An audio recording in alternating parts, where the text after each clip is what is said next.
Thank you, Tien, for having you here. We are very excited to hear you. Sammy, I heard Sandra call you. Thank you for that Yeah. lovely introduction. And I just want to say, if you need me to slow down or repeat something, please tell me. I have posted the slides for today, one English version and one it's GPT translated version. Is not full, but at least maybe it will help you give some idea of what's in the English version of the slide.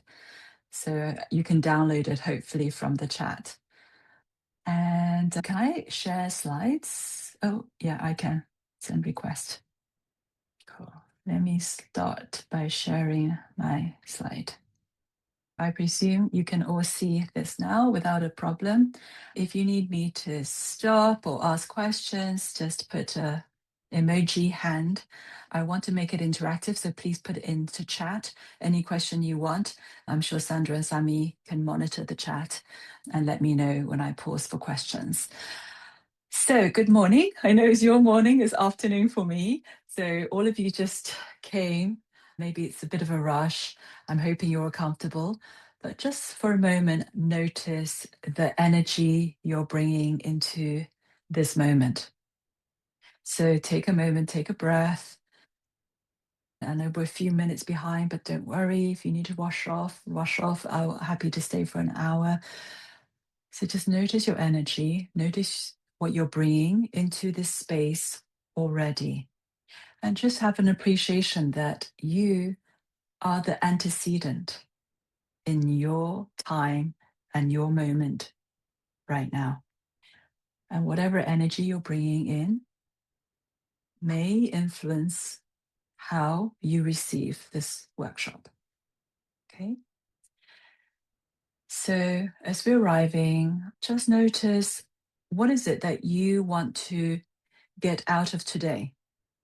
What would make this workshop energetic, a life experience for you? So you want to feel like you're part of this, you want to feel alive, you want to feel like you're gaining something, not just intellectually, but can it be a whole body experience? You just kind of ask yourself that. And if you're willing, maybe share in the chat, English or Spanish, up to you. Just what would make this experience more alive, more vital, more in tune for you? And when you say be present, just kind of sense, okay, what do I need to do to be more present? Can we open up that behavior? What is the action for you to be more present? So for me, I'm actually standing. So to be present, feeling my feet on the ground, being very aware of my breath. And as you write, maybe also translate that question into a clinical session. Maybe you can also share one way you feel alive in your clinical work, or one way you would like to and want to. Right? Sometimes we just do therapy and it just feels like we're talking at another person. It doesn't feel like you're part of that experience. So share one way you want to feel alive here or in your clinical work. And just kind of read each other's and notice that. So already I'm kind of starting to collect information on how you want to be, on the consequence that you want to get from this. It doesn't mean I will serve the exact function, but I will do my best. And everything I do here, I'm basically modeling a behavior. So we are operating at sort of different levels. So it's not just content. Notice how I'm evoking an experience for you here and now. So as you share with me what makes you feel alive here or in session as a therapist, we're contacting some values. And we're also finding out what is reinforcing for you in a situation. Okay, and this workshop is very much about how do we integrate, act. And so What are we looking at? So we're looking at translating ACT, which I think all of them you know quite well, into FAP. So what does that mean? And FAP is functional analysis, as I said, and we discriminate. We look at behaviors in the room. That's a flavor of FAP. We try to look at behaviors and sort them into either problem behavior or target behavior that is happening right in front of me. And what is the goal of therapy? The goal of therapy is we want to increase the occurrence of the target behavior. So, whatever that is helpful for the client. We want to bring it out, evoke it, and we want to decrease their problem behavior, the CRB ones. So don't worry too much about the CRBs yet. And what is the treatment context? Well, because it's functional analysis, we can only be in one context, and that is the therapeutic relationship. And that is the beauty of that, because that's the first approach I've encountered that recognizes the therapist and the therapeutic relationship. Of course, if you come from a psychodynamic background, that is also very clear that we're working interpersonally, but FAP does it in a very grounded way. So every behavior that happens in the therapeutic relationship in the treatment context. We need to be aware of that and respect that. And our analysis is within this relationship. And what are the interventions? So in FAP, there are 5 process rules. So these are not rigid rules.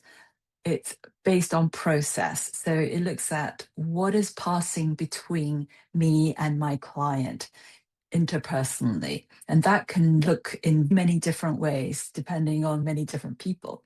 So its form is not what it looks like, it's the function. What is happening between us functionally? What's the consequence? What's happening? And of course, we use mindfulness to pay attention to the moment. And this is where FAP is very flexible in a way, so is ACT. We can use any kind of experiential exercises, interventions that you learned from any other approach, and bring that into the therapeutic relationship here and now to practice in order to increase the helpful behavior, right? But theoretically, you cannot be eclectic. The theory that you are working under in third wave is always functional analysis and behavioral analysis. That does not change.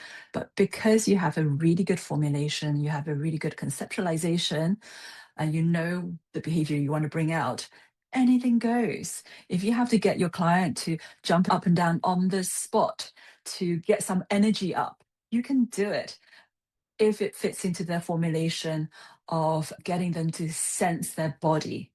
I want to lower my hand. Okay, there you go. And ACT, a very quick recap, of course, functional analysis still at the bottom of it, hexaflex and the matrix. We'll cover that a little bit.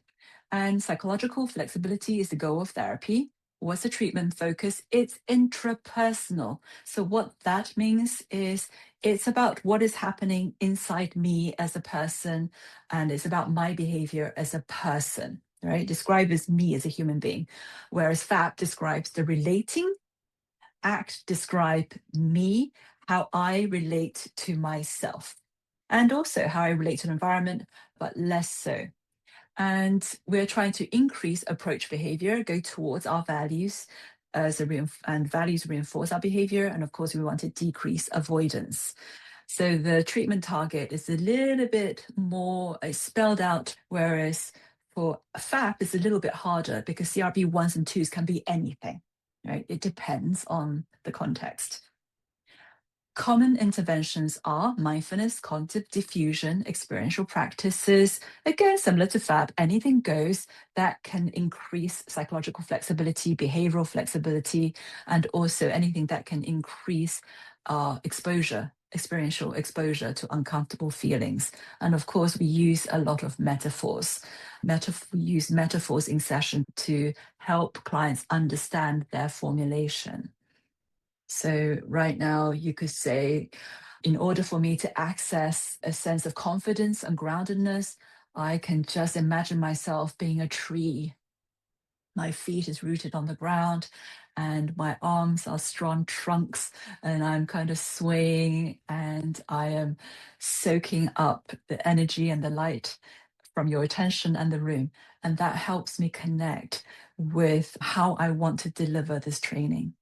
Okay, so you can see metaphor can really help me access all these behaviors in a really nice way. So together, they are behavioral therapy. We don't do any cognitive restructuring like in CBT. That goes out the window. It's transdiagnostic. So because it's process-based, we can use it for all sorts of conditions, because end of the day, you're still describing human beings in a relationship and relating to the world. That is transdiagnostic. Okay. And it's idiographic. This is where it's slightly harder, because we have to look at the person in an individualistic sense, because we all have different learning histories. So that makes FAP a little bit harder to work out the formulation. And process-based, basically formulation is looking at all the data, all the information that can influence my behavior right now. Okay, so I am very mindfully speaking slightly slower. I don't know if somebody's translating me. Because I'm aware of that, it's already changing and influencing my behavior here and now. And of course, it's experiential, it's always present moment focus. So I'm very aware of my audience and the function I am trying to create here. So I adjust my behavior to fit the context. So just give you a very quick flavor of FAP to make it very simple, because we encounter our clients in a therapy room. The context is always the therapeutic relationship that we're working with, right? And what is the therapeutic relationship? To put it simply, we are here to meet our clients' needs, whatever they struggle with. But doesn't mean we do it for them. We're trying to help them help themselves and to support them. And sometimes we have to care for them and untangle whatever attachment trauma they've gone through by giving them an example of a good enough parent relationship.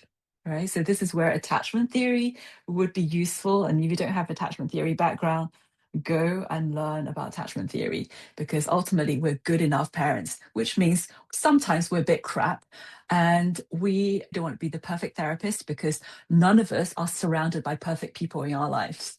So if we put our client's expectation up to find somebody like us, it's a little bit sad. So it's like a FAP intensive where we all love each other, and then we have to go home and deal with our husbands and partners and family and just feel really heartbroken. Don't do that to your client. So be just good enough. And being good enough is also helpful, because you are also watching how your clients manage disappointment, manage people's humanness, mistakes.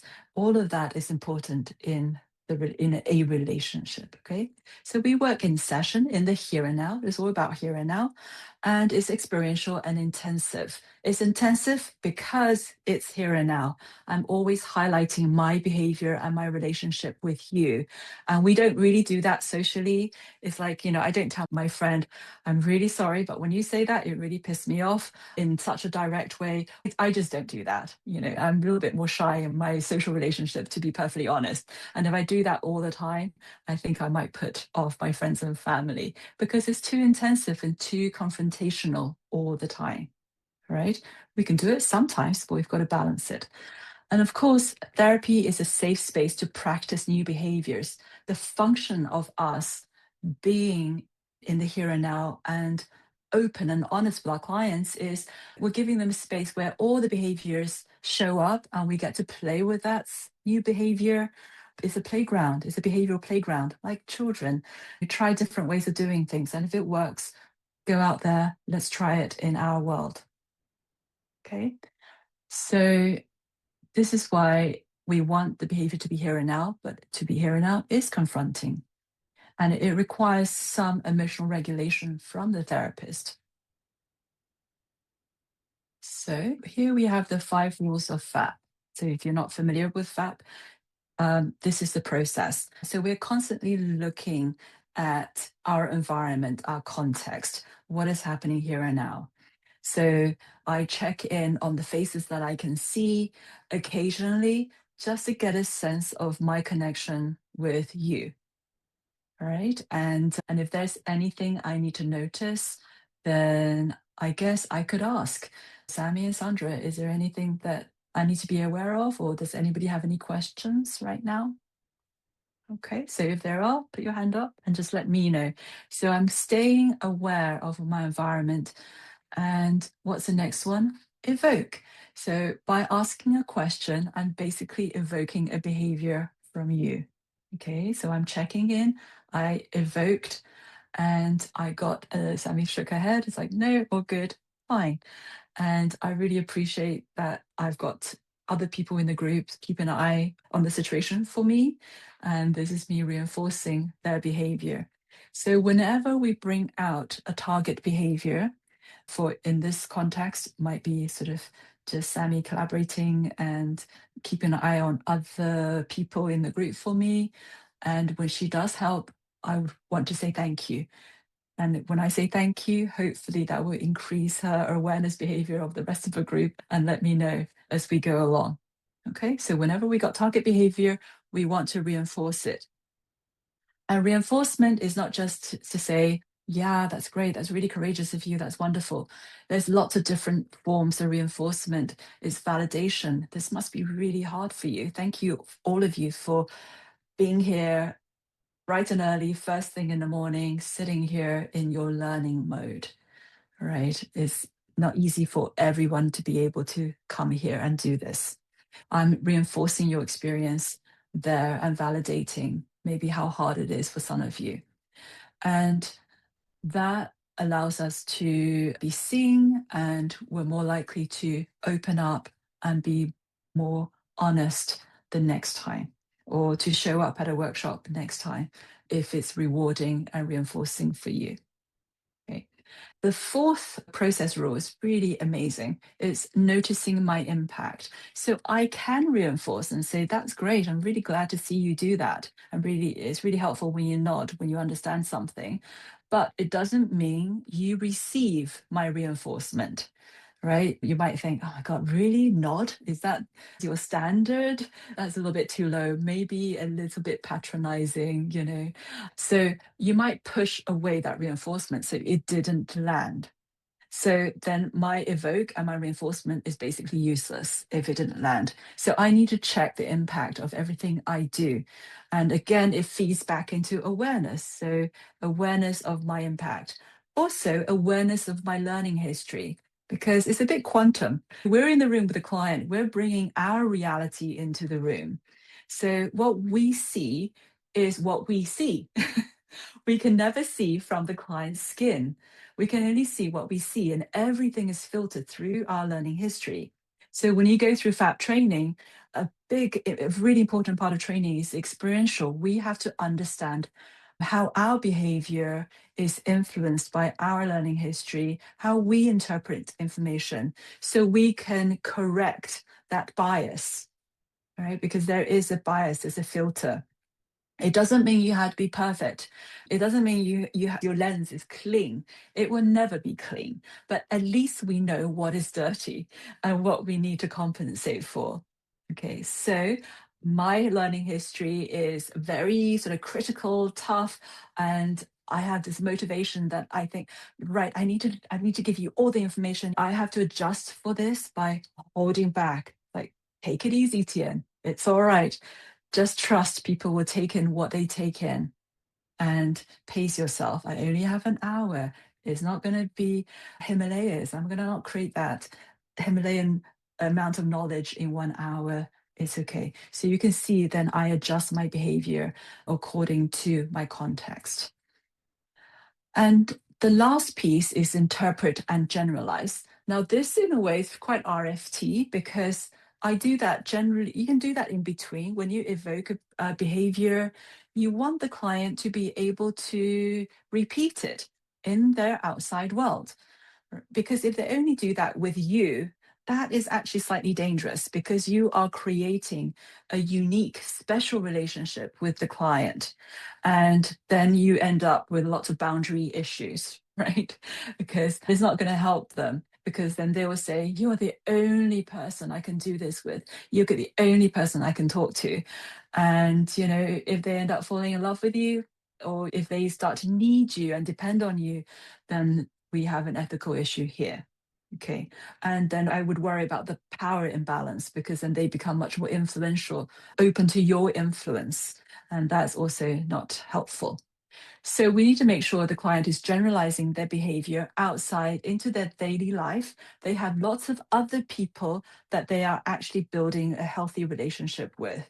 To do that, this is where we need learning. And learning, of course, as we know, we can't avoid language. So this is where we start to bring in ACT, talk about rule-governed behavior. And when these rules are getting too rigid, it blocks learning, it blocks risk taking. So if I have a rule to say, I can't tell people what I think, because when I do, they're not going to give it to me, or they're going to punish me. So there could be a rule there about I can't tell people what I need. And when they maybe a moment where they disclose to you what they need, and they experience what it feels like to be listened by you. It's like, did you notice that I'm listening to you right now? When you asked me a question, I paused, I slowed down, I considered your question, I answered it. What was it like to notice that I basically heard you and answered your question? Wow, okay. So you highlight that behavior. That's actually really nice. It's really interesting. Okay, so is there anything about this experience? Can you just for a moment notice this experience? How can you do this and create this with somebody today? And you want them to maybe name a person, maybe a time, a place. The more detail you can set this experiment, behavioral experiment up in their life, the more you help them to achieve success, right? Because you don't want to set up a homework that they are more likely to fail. We're not looking for perfection again. You can say, well, what if they don't hear that or don't understand that? What else can we do? So we set up a good homework that will increase the probability of success. To do that, they have to tell you, give you a set of instructions.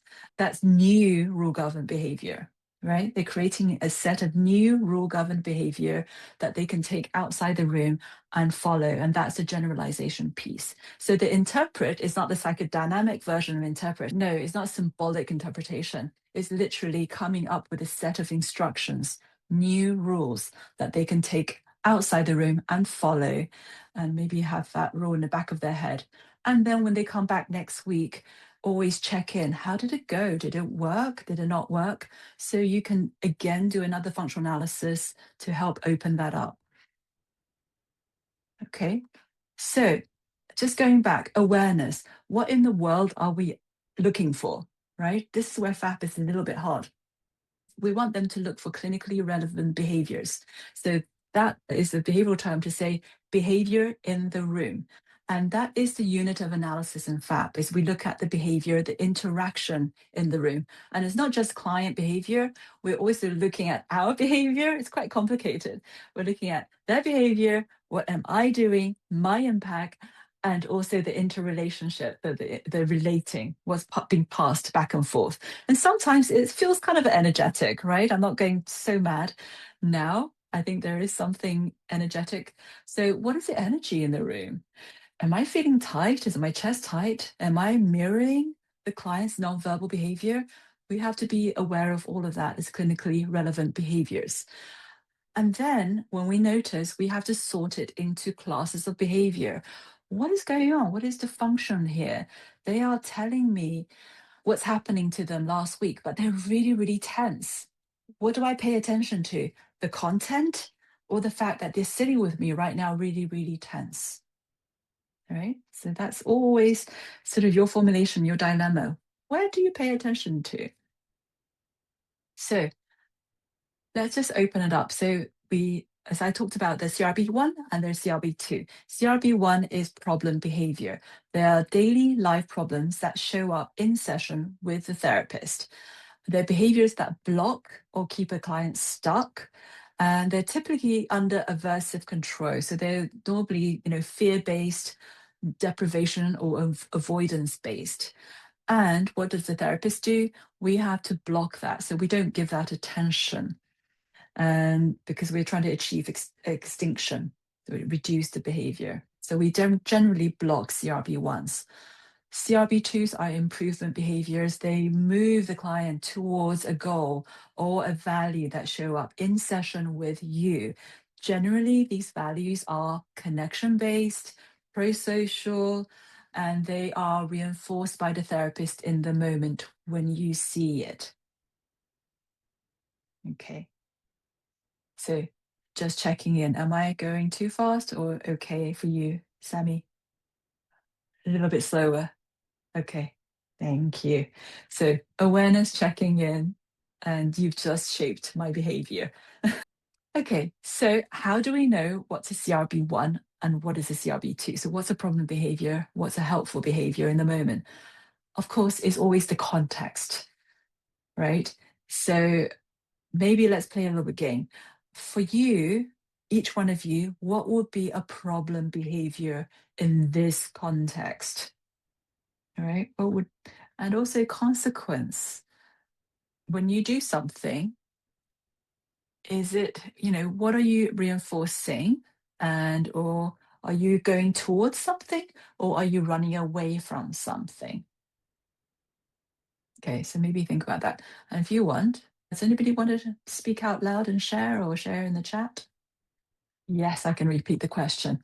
So, right now, here, as you are in the room with me, listening to me in this workshop, what would be a problem behavior in this context? And you could argue the fact that my question wasn't very clear is kind of a problem behavior because I'm not achieving the impact I'm looking for. Yeah, checking the phone. I know we all do, or scrolling on the web on the side, or looking out the window. Absolutely. So these are potentially problem behaviors. And it doesn't mean that they're good or bad. It's just they don't work very well and interrupting unless the question is helpful. So you're getting it. So it depends on the context. Being quiet here could be a helpful behavior. Actually, Julia, thank you. When you have a question and don't ask, and you actually need to speak up, that becomes a problem behavior. So it all depends on the function. So that's super helpful. Okay, and also think about what would you like to be reinforced for right now? What is helpful for you to get from this workshop? And is your behavior matching that? Right? If you want to learn something right now and want to add to your knowledge, maybe you want to be doing something that's reinforcing the value of learning. And that could be asking questions. Okay, so asking questions could be helpful. Any questions right now? Talking about questions. So FAP and ACT, it is a match made in heaven.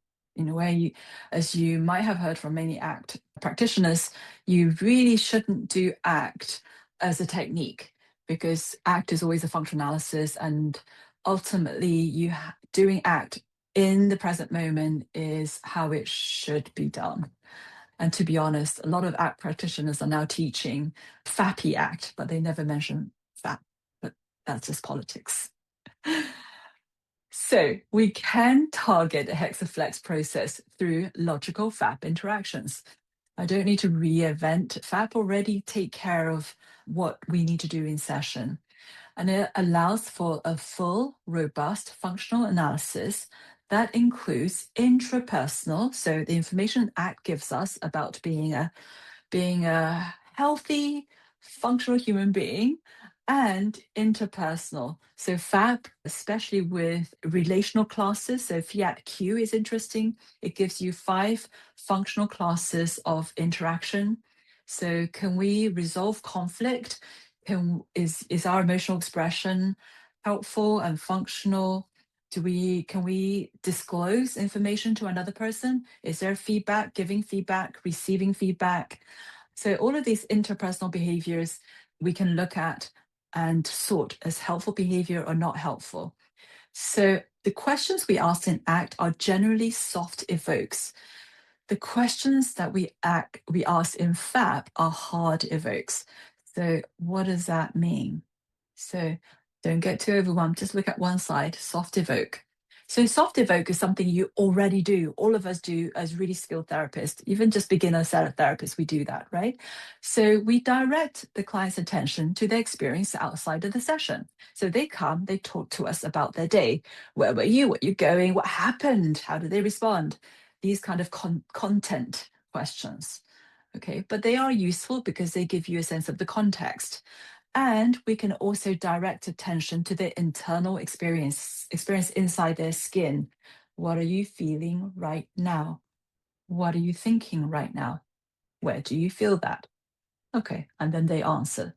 And then we also direct attention on the therapeutic relationship, but in the past, right? I'm picking up a pattern. I noticed that you did this last week. What was your reaction to our last session? Was it helpful? Not helpful? Did I do it? I noticed that you were uncomfortable last session.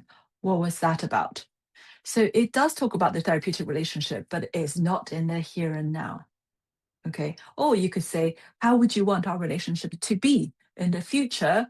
But it's still not here and now. So all these questions, emotionally, even physically, as you ask them, it feels less confronting. So if I ask you right now, I can see Valeria, what is, how are you feeling listening to me? Is it difficult? Is it easy? Or is it another feeling? What is your experience of listening to me right now feel like? I have to focus quite a lot, but I can. So you had to focus quite a lot. So there is a lot of tension and energy going into that. As I ask that question, it's Valeria's like, it is confrontational because I'm suddenly noticing you here right now. And now we get to the flavor of FAP, hard evokes. I notice you're sitting at the edge of the chair. Are you feeling uncomfortable with me? Do you need to do something to be more comfortable right now? So I'm like a mirror highlighting your behavior. Have you ever had someone listen to you the way I'm listening to you right now? What do you fear? Is there anything that you don't want to happen with me? When I said that, I noticed you looked really sad. What happened? So, and what's really hard for you to say to me right now? And also, can you do this with me right now?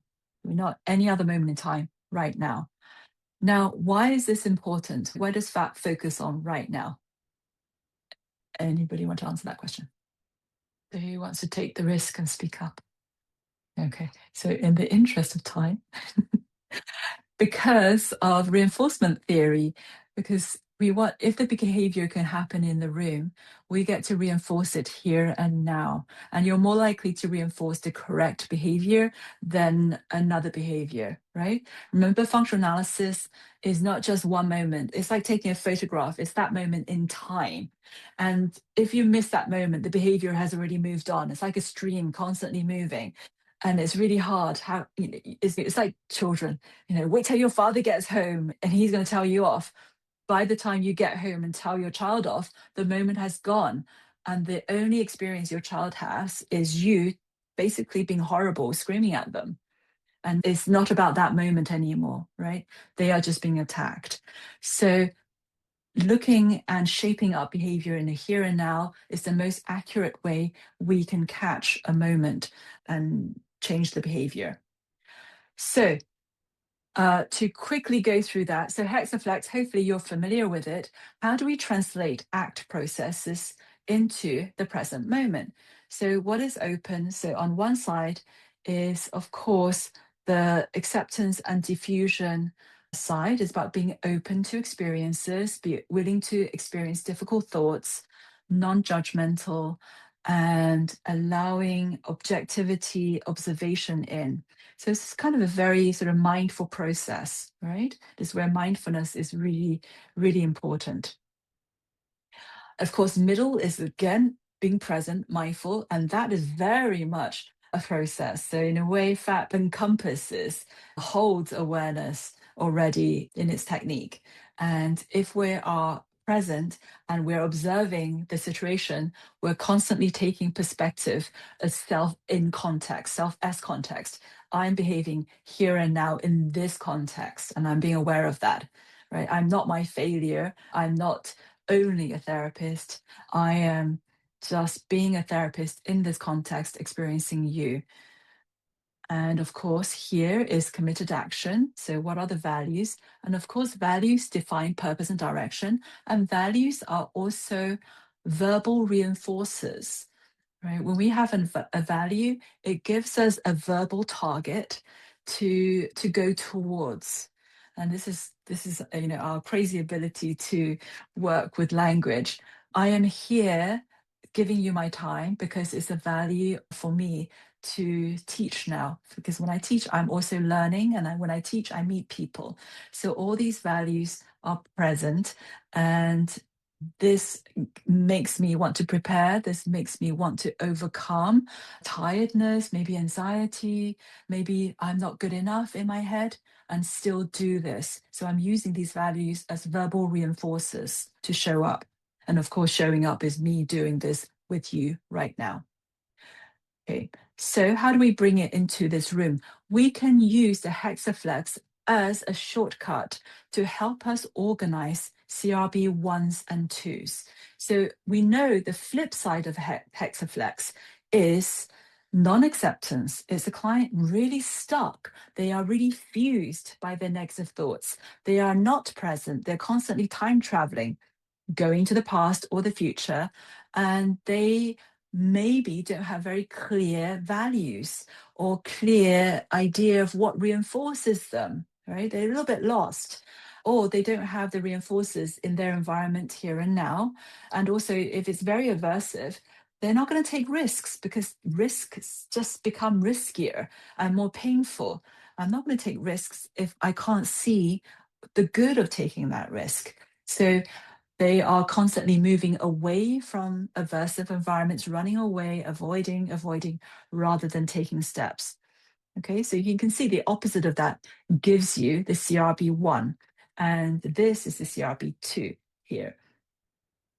So the question is then, how do we translate that to behavior in the session? Right? What are you looking for? What's the awareness? Well, it's not too difficult. So for example, in the open section, possible CRB1s are when you see a client that is emotionally avoidant in session. Maybe they are not very expressive. Maybe when you start to talk about something meaningful, they change topics very quickly. Maybe they talk very fast, lots of content, but not present. They're really fused with their content. So you're looking at behavior, not content, right? So if you can see that acting out with you, you get a sense that I'm just not connecting with my client, or I keep forgetting about them. They're not showing up, they're invisible. Then maybe some CRB1 is taking place, right? So what does that mean? Well, if they're doing that, then flip it around. CRB2, can we slow things right down? Can we start tracking what's going on? So we can both observe and share an emotional experience together. Can we increase vulnerable disclosure without avoiding it, running away, or going too fast? And maybe just you can do some behavioral experiments. Like, it's not perfect. It's okay. Can you show me what's bad about you? Okay, if it feels bad, it's all right. I want to see that side to you. It's fine. And also, can we do diffusion exercises? If you're going to do diffusion exercises, you can do that. It's in person. Just feedback their impact, and of course, reinforce that.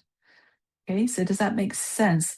So you can look at and translate all the hexaflex into behaviors in session. And of course, awareness as well is fixated on past events. And can we stay in the moment, check in on your body? That's how we open the session. Can we check in? What energy are you bringing in right now? What sensations? And notice sort of negative core beliefs. I'm anxious. I'm a failure. Okay. And what is that? Can you notice that you're sitting with me? You know, I'm talking to you. I still want to talk to you. I still want to be with you, even though you're showing up as a failure. Let's look at that. It's fine. You know, I can bring my failure into the room with you as well. What would that be like if we both sit here and show each other our failures? Okay. And this is when we start to do really interpersonal, transformative, but also quite confronting, quite intense work with our clients and being very, very human with them. And of course, the beauty of FAP is everything happens here and now. So committed action is just fused in FAP, right? If you're going to do it, let's do it now. Because if we do it now, we can shape it up. And we're not setting client homework outside, and they might totally misunderstand and maybe do it wrong and come back and say, it doesn't work. If we do it now, then we set a client up for success. So rather than set up behavioral experiment, do the behavioral experiment in session with them. Okay, can you do this with me now, here and now? So let's translate it into a matrix. So the questions we ask is very FAP flavored questions. So we normally start on the bottom left. What are some internal things that is showing up now with me? What's difficult that's showing up with me? I noticed that as you're talking about this, the energy changed in the room, you know, or your body started to tense up. What's showing up? What are you doing right now to get away from this? Can we notice how is it maybe your body tensing up is your way of holding this difficult feeling and you're trying to get away. And I notice you're trying to change the subject right now. So, but what is important? You're here, you've come back again. What's important and meaningful in our work together right now? What's meaningful in our interaction? Can you stay with that? And what can you do right now to stay with our interaction, to stay with the work, even though it's hard? And how can you do that with another person later on? So the generalized piece. Okay. So the language, FAP is really quite easy. You just bring in right now. What can you do with me right now? And hold that in your head. And if you can translate that behavior, then you're doing FAP. Okay. So I guess ask yourself from today, what is a courageous, value-aligned T2 you will commit to this week in your client sessions? And T2 means it's therapist CRB2, so therapist target behavior. What can you do to draw out a behavior from your client, a hard evoke from your client? What can you do what risk can you take in your own daily life that moves you towards valued action? Okay. So at that point, that is it. If you want to email me with any questions and if you're interested in FAP training or combination of both later on, just come to our website. I think there will be another sort of FAP level in either summer or September. But feel free to contact me. I know some of you have to share, but any quick questions at this point? Yeah, I Oh, have a yes. question. I found FAB through ACL. Mm. So, first of all, thank you. I really loved your Welcome. talk. It was really nice.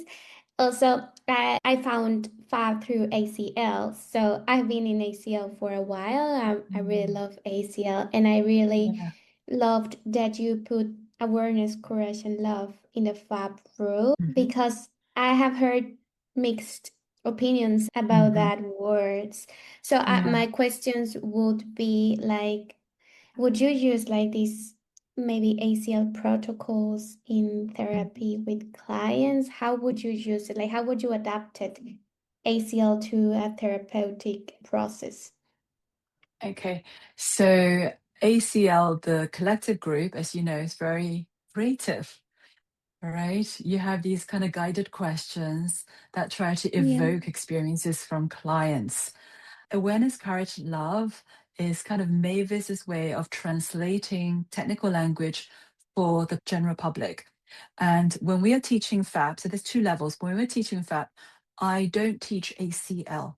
I teach the 5 rules. We teach the functional analysis because you as a therapist need to know that foundation. Without it, it becomes a little bit fuzzy, right?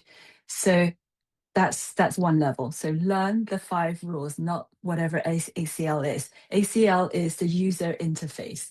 It's a pretty screen on your laptop. Now, yes, the exercises you can use with your clients. You can maybe bring in a question, but make sure you translate it into a hard evoke, which looks like, tell me about your sadness, say loss, say a theme around loss. What would it feel like to know that our session will come to an end? How does that feel? Does that feeling bring up any memories about the endings you've had?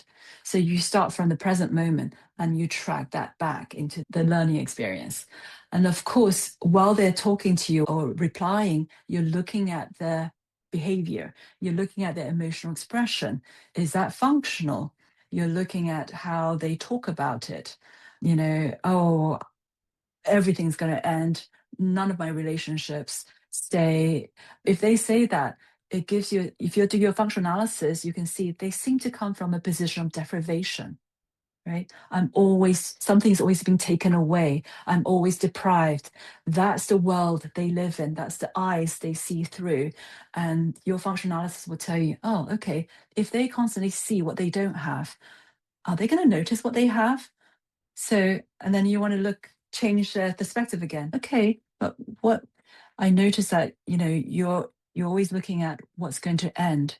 How about right now? Are you feeling this with me right now that our session's going to end? And what do you think you're gaining? So within that, I would say learn more about functional analysis and motivational states, because rather, if they're coming from a state of deprivation, what you want to balance out the CRB2 would be, can they focus on gains, what they can receive? How do they take in what they need? Are those set of behaviors here? And you can test that with them. So yes, you can translate, it's a short question. You can do ACL stuff, but see if you can play around with it and make it much more interpersonal.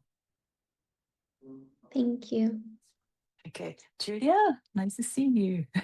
Nice to see you, Tien. Thank you for your presentations. I learned a lot and it's very exciting. I am very curious about funding as a trauma response. And I am curious about how can we work from FAP. But my question is that we as a FAP therapist, we need to have considerations before we work in a relational interaction with them, because maybe they need, or maybe we need trauma certifications or any considerations. A really good question, because I think FAP is a really good approach for trauma work because it is such an intense interpersonal approach, especially attachment trauma. So I also say that we are all now competing with AI on a verbal level. Okay, so I have trained an agent to be a FAP therapist, and it does wonderful evokes, wonderful reinforcement. It can use language better than me. Of course it does, because it's trained on language. But what it can't do is it doesn't have physical form. So all of you therapists, what I say is you now need to move to a different area, embrace your humanity, be more human, which means we have to work much more interpersonally and be much more aware of physical body work, somatic work. So how do you spot CRB 1s and 2s? You have to polish your mirror neurons. So the more you can detect your emotion, your emotional states, understand your own trauma, how that affects your body, if you can feel it and track it and tact is putting language to the sensation, then you can spot that more in another person. So if you're sitting with me and I somehow notice that your shoulder is just not moving, right? And some clients like that, very subtle. I start to mirror your posture And through half an hour, I think it's very hard for somebody to sit still with shoulders not moving for half an hour. That tells me there's tension. And that for me is CRB1 target. Can we just pause for a minute? Can you check in and just notice how your body is? Take a few breaths, pick up, just describe what you're picking up. Maybe just squeeze your shoulders. What do you notice? Is it tense? And when they start to put attention downwards, then they start to, this is awareness, of course, they start to be aware. And that you can do by tuning into your own stuff, right? So understanding how your body reacts, behaves, will help you recognize somebody else doing the same thing. And then just keep the awareness piece is really, really important. So that's really step one, because you can't do trauma until you help clients regulate. You don't go into anything hot until they have regulation skills. You have the scaffold of safety in the relationship first. And to do that, you have to be very physically aware and teach them that physical regulation. Then you can go into the difficult stuff. So that basically goes very nicely with it. Any other questions? Thank you. Tien, there is a question on the chat. Do you want me to read it to you? Yes, please. Would it be appropriate to think that there are cases where using ACT is more effective and others where using FAP is more effective? So basically the question is soft evoke versus hard evoke. So do we bring the things into the room or not? Or can we just talk about it? Of course, it's a mixture of both, right? To be honest, on a tired day, you think, oh, I can't take any intensity. We mainly just talk about what to do and check in that. That's okay. But generally, I would say if you have a CRB2, if you can see your CRB2 in the room, reinforce it. Or if you can bring it, if you have the opportunity to bring it into the room, like I find it really hard to say that to this person in my life. I would say, how honest are you with me when you talk to me? And they maybe out of 10, I'm about an 8. Okay, so you're 8 in terms of honesty, you're only 5 with this person. What is it about this situation that allows you to be more honest? So then that's a hard evoke, you see. And for them to be able to track their CRB2, they're doing a CRB2 with me, but they find it hard with another person. I want to break it down to understand how can, if you can do it here, let's look at it. Let's recreate that situation out there. So, oh, it's because you're a therapist and, you're nice. It's like, okay, but also you're giving me you're giving me the privilege. Right? You're assuming I'm safe. I'm not. I could go home and be gossiping about you. I say that just to bring, to bring in the imperfection. I'm not a perfect person. I want to remove myself from being perfect. You don't know that. There's still uncertainty in our relationship, yet you give me the doubt and you still are open with me. And because you're open, I can respond to you. So I'm trying to get the client to be the antecedent. You created that behavior. You are honest with me, so I can respond and give you what you need. Do you notice this works? And for them to track that, okay, oh, all right, that makes sense. Can you practice with somebody? So yeah, if the relationship or the situation allows you to bring a behavior, do it. Okay, is there another question, comment? No, there is no more questions. Okay, great. Thank you, Tien. No worries. And I would say once you bring a behavior into the room, it feels a lot more alive and you're less likely to burn out because it's more interesting for you as a therapist. So anyway, thank you all for having me, and sorry I'm a few minutes late. Thank you for staying a bit longer. Thank you, Tien. It was a very rich talk to me. I really liked it, and I know that everyone is very happy with that. So thank you, and we hope we see you again. See you again. Thank you for inviting me, and thank you, Sandra, for inviting me. Take care, everyone. Thank you. Thank you.